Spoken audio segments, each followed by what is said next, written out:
Hi friends, இன்றைக்கி நம்ம சேனலில் கேரளா ஸ்டைல் கடலைக்கறி எப்படி பண்ணுறதுன்னு சொல்லிட்டு பார்க்க போகிறோம். இந்த கேரளா ஸ்டைல் கடலைக்கறி பார்த்திங்கன்னா அவ்வளோ ஒரு டேஸ்டியாக இருக்குங்க. அதே ஸ்டைல் கொஞ்சம் கூட மாறாமல் நம்ம எப்படி பண்ண போகிறோம் அப்படிங்கிறத பார்க்க போகிறோம். அதுக்கு முதல்ல ஒரு மசாலா பேஸ்ட் ரெடி பண்ணணும். வறுத்து மிக்சியில் அரைச்சி நம்ம ரெடி பண்ண போகிறோம். அது எப்படின்னு சொல்லிட்டு பார்க்கலாம். வாங்க இப்போ வீடியோக்குள்ள போயிடலாம். கேரளா ஸ்டைல் கடலைக்கறி பண்ணுறதுக்கு ஒரு கடாய் அடுப்பில் வச்சு 2 டீஸ்பூன் அளவுக்கு தேங்காய் எண்ணெய் சேர்த்துருக்கேன். இது நல்லா சூடாயிடுச்சு. இப்போ இதில் 2 மீடியம் சைஸ் பெரிய வெங்காயம் எடுத்து நறுக்கி வச்சுருக்கேன். அதை சேர்த்துக்குவோம்.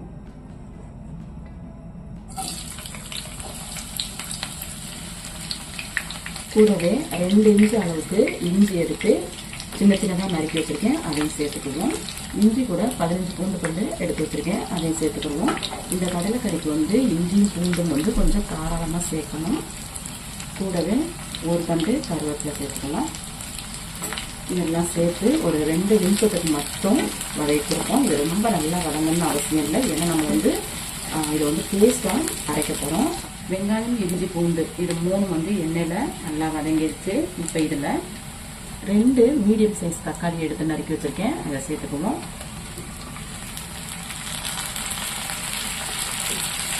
தக்காளி ஒரு 2 to 3 நிமிஷம் மட்டும் வதக்கினா போதும். இது ரொம்ப நைஸாக வதங்கணும்னு அவசியம் இல்லை. இந்த மாதிரி மசாலா அரைச்சி வைக்கும்போது கடலைக்கறி நல்ல டேஸ்டாகவும் அதே சமயத்தில் நல்ல ஒரு திக்கான கன்சிஸ்டன்சிலையும் இருக்கும். பார்க்கறதுக்கே அவ்வளோ ஒரு சூப்பராக இருக்கும் குழம்பு. பாருங்கள், தக்காளி சேர்த்து 3 நிமிஷத்துக்கு நல்லா வதக்கிட்டோம். இப்போ இதில் ஒரு 1/4 மூடி தேங்காய் எடுத்து அதை நல்லா துருவி வச்சுருக்கேன். அதை சேர்த்துக்குவோம். தேங்காய் துருவல் சேர்க்குறது தேவைப்பட்டால் நீங்கள் சேர்த்துக்குங்க, அப்படி இல்லைன்னா ஸ்கிப் பண்ணிக்கோங்க. தேங்காய் துருவலையும் இது கூட சேர்த்து நல்லா வதக்கிடுவோம்.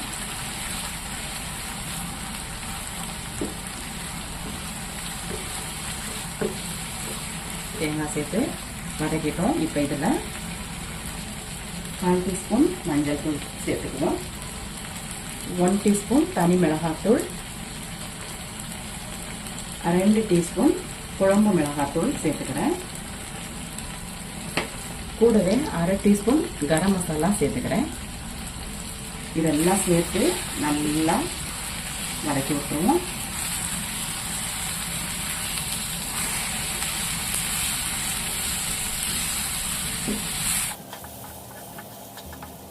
அவ்வளோதாங்க, கேரளா ஸ்டைல் கடலைக்கறிக்கு தேவையான எல்லா பொருளுமே சேர்த்து நம்ம இப்போ எண்ணெயில் வதக்கிட்டோம். இதை அப்படியே ஒரு 10 நிமிஷம் சூட ஆற விட்டு மிக்சி ஜாரில் சேர்த்து கொஞ்சமாக தண்ணி சேர்த்து நல்லா நைஸ் பேஸ்ட்டாக அரைச்சிட்டு வந்துடலாம். கடலைக்கறி பண்ணுறதுக்கு நம்ம மசாலா வறுத்து 10 நிமிஷம் ஆற விட்டு பாருங்கள், மிக்சியில் நல்லா நைஸ் பேஸ்ட்டாக அரைச்சிட்டு வந்துட்டோம். இந்தளவுக்கு நல்லா நைஸ் பேஸ்ட்டாக அரைச்சிருக்கணும். இப்போ வாங்க கடலைக்கறி எப்படி பண்ணலான்னு சொல்லிட்டு பார்க்கலாம். கடலைக்கறி பண்ணுறதுக்கு ஒரு கடாய் அடுப்பில் வச்சு நல்லா சூடானதும் 2 டீஸ்பூன் அளவுக்கு எண்ணெய் சேர்த்துருக்கேன். எண்ணெய் நல்லா சூடாகட்டும். எண்ணெய் நல்லா சூடாயிடுச்சு. 1/2 டீஸ்பூன் சோம்பு சேர்த்துக்கிடுவோம்.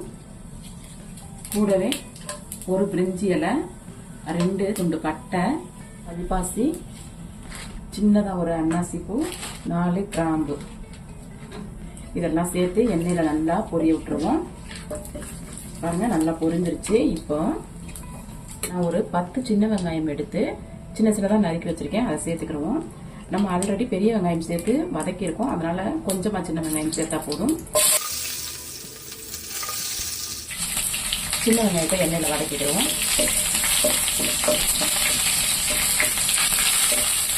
சின்ன வெங்காயம் எண்ணெயில் நல்லா வதங்கிடுச்சு. இப்போ கொஞ்சமாக கருவேப்பிலைகள், கூடவே 4 பச்சை மிளகாய் இது 2 சேர்த்து நல்லா வதக்கிடுவோம்.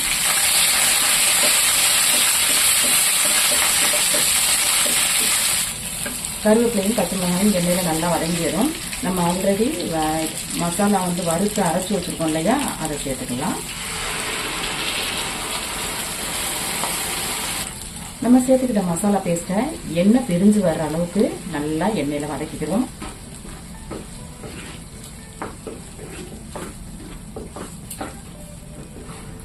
பாருங்க, நம்ம சேர்த்துக்கிட்ட மசாலா நல்லா எண்ணெயில் வதங்கி எண்ணெயும் பிரிஞ்சிருச்சு. பாருங்க, சைடு ஃபுல்லாக எண்ணெயாக நிற்கிது. இந்த நேரத்தில் நம்ம கொண்டக்கடலை சேர்க்க போகிறோம். நைட்டு ஃபுல்லாக ஊற வச்சுட்டு காலையில் கொஞ்சமாக உப்பு சேர்த்து 3/4 பாகம் வேக வச்சு எடுத்து வச்சிருக்கேன். இந்த மசாலாலாம் சேர்த்துக்குவோம் கடலையை.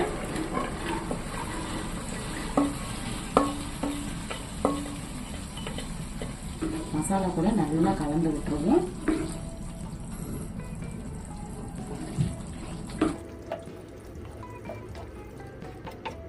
கொண்டக்கடலை சேர்த்து மசாலா கூட நல்லா கலந்து விட்டுட்டு இப்போ இந்த கடலைக்கறிக்கு தேவையான தண்ணி சேர்க்க போகிறோம். தண்ணி பார்த்தீங்கன்னா நான் வந்து மசாலா அரைச்ச மிக்ஸி ஜாரை கழுகி தான் நான் சேர்க்குறேன். தண்ணியினுடைய அளவு வந்து நீங்கள் வைக்கிற கடலைக்கறியை பொறுத்து கூடவோ குறையவோ சேர்த்துக்குங்க.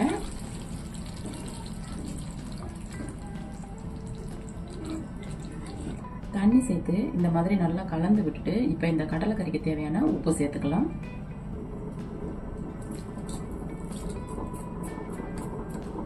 உப்பு சேர்த்து நல்லா கலந்து விட்டுருவோம்.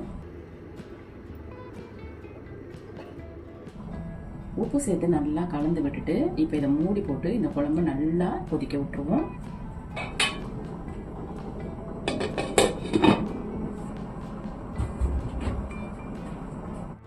கடலைக்கறி வேகிறதுக்காக மூடி போட்டு ரொம்ப நேரம் ஆயிடுச்சு. ஓப்பன் பண்ணி பார்ப்போம். நல்லா எண்ணெய் பிரிஞ்சு நிற்குது பாருங்க.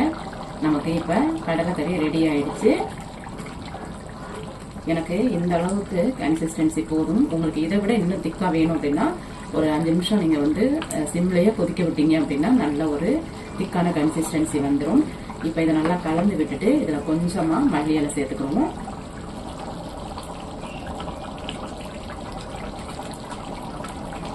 மல்லி இலை சேர்த்து நல்லா கலந்து விட்டுருவோம். மல்லி இலை சேர்த்து நல்லா கலந்து விட்டுட்டோம்.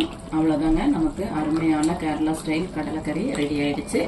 இதே போல் நீங்களும் செஞ்சு பாருங்கள். டேஸ்ட்டு ரொம்ப ரொம்ப சூப்பராக இருக்கும். இந்த கடலைக்கறி பார்த்தீங்கன்னா சாதம், இட்லி, தோசை, சப்பாத்தி, இடியப்பம், புட்டு, கப்பை இதுக்கெல்லாம் நல்ல ஒரு சைட் டிஷ்ஷாக இருக்கும். நான் பண்ணியிருக்க இந்த கேரளா ஸ்டைல் கடலைக்கறி உங்களுக்கு பிடிச்சிருக்கு அப்படின்னா இந்த வீடியோக்கு ஒரு லைக் கொடுங்க. என்னுடைய சேனலை சப்ஸ்கிரைப் பண்ணுங்கள், கமெண்ட் பண்ணுங்கள், உங்கள் ஃப்ரெண்ட்ஸுக்கும் ஷேர் பண்ணுங்கள். மீண்டும் இது போல் நல்லதொரு ரெசிபியில் உங்களை சந்திக்கிறேன். அது வரைக்கும் நன்றி, வணக்கம்.